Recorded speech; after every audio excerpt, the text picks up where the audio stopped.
This is Jeffrey Davis. Welcome back to Radio Entrepreneurs. Again, we're always sharing the success of entrepreneurship. And I've just been talking offline with our next guest. I was a little cheater here, getting some information. Find her very interesting and her business interesting. We're going to talk with Renee Fry-Hawker of Making Care Easier, correct? Correct. Thank you. Good. Welcome, Renee. Tell us about Making Care Easier. Yeah, so Making Care Easier is an online app and a mobile app as well as on the web, and it helps people care for aging relatives. And so about 5 or 6 years ago, I had a brain tumor, thankfully not cancerous, and we realized that there were things that we really needed for my mom to get help with. There were other apps out there where people wished her well, but there was nothing actually where we could say, come watch Renee for an hour or two, come help us with this.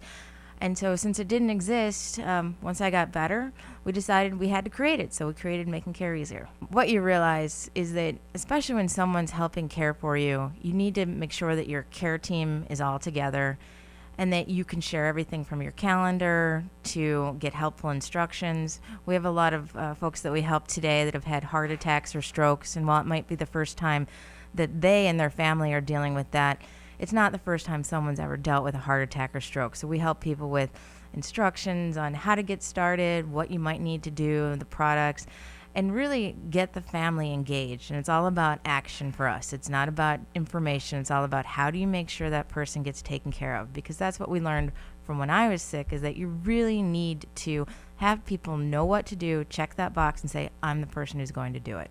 So right out of business school, I was lucky enough to get to go to Harvard Business School.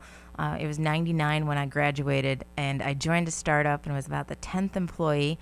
And we were one of the companies that got out of the internet bust and was able to sell the company.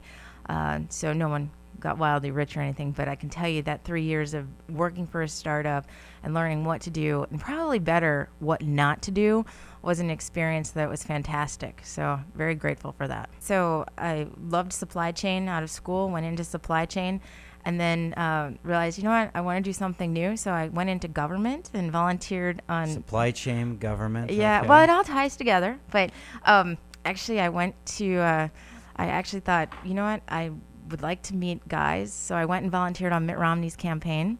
And I did not meet any guys that I dated or anything, but I managed to go work for Mitt, joined his cabinet, was in Mitt's cabinet, oversaw his cabinet. And I have to tell you, the last month of his term, while we were closing everything out, I was actually overseeing his cabinet, but I met my husband. And so So you did. It was a delayed plan, but it worked. And It did work. Yep, and he's a big supporter of Making Care Easier and me going back to the entrepreneurial world. So you're not chasing guys anymore. No, I have a husband and Ryan and a 3-year-old son. So I have to tell you, I'm one of the few entrepreneurs that's usually got a 3-year-old on my hip that I'm carrying around. But it's a great story, because when we tell people, you know, we are here for those of you who have children, caring for elderly parents, and we've lived it. And that's why we're starting this company and making sure that everyone has the tools for Making Care Easier. So it's a great story, and people understand that because we've lived it, it's real.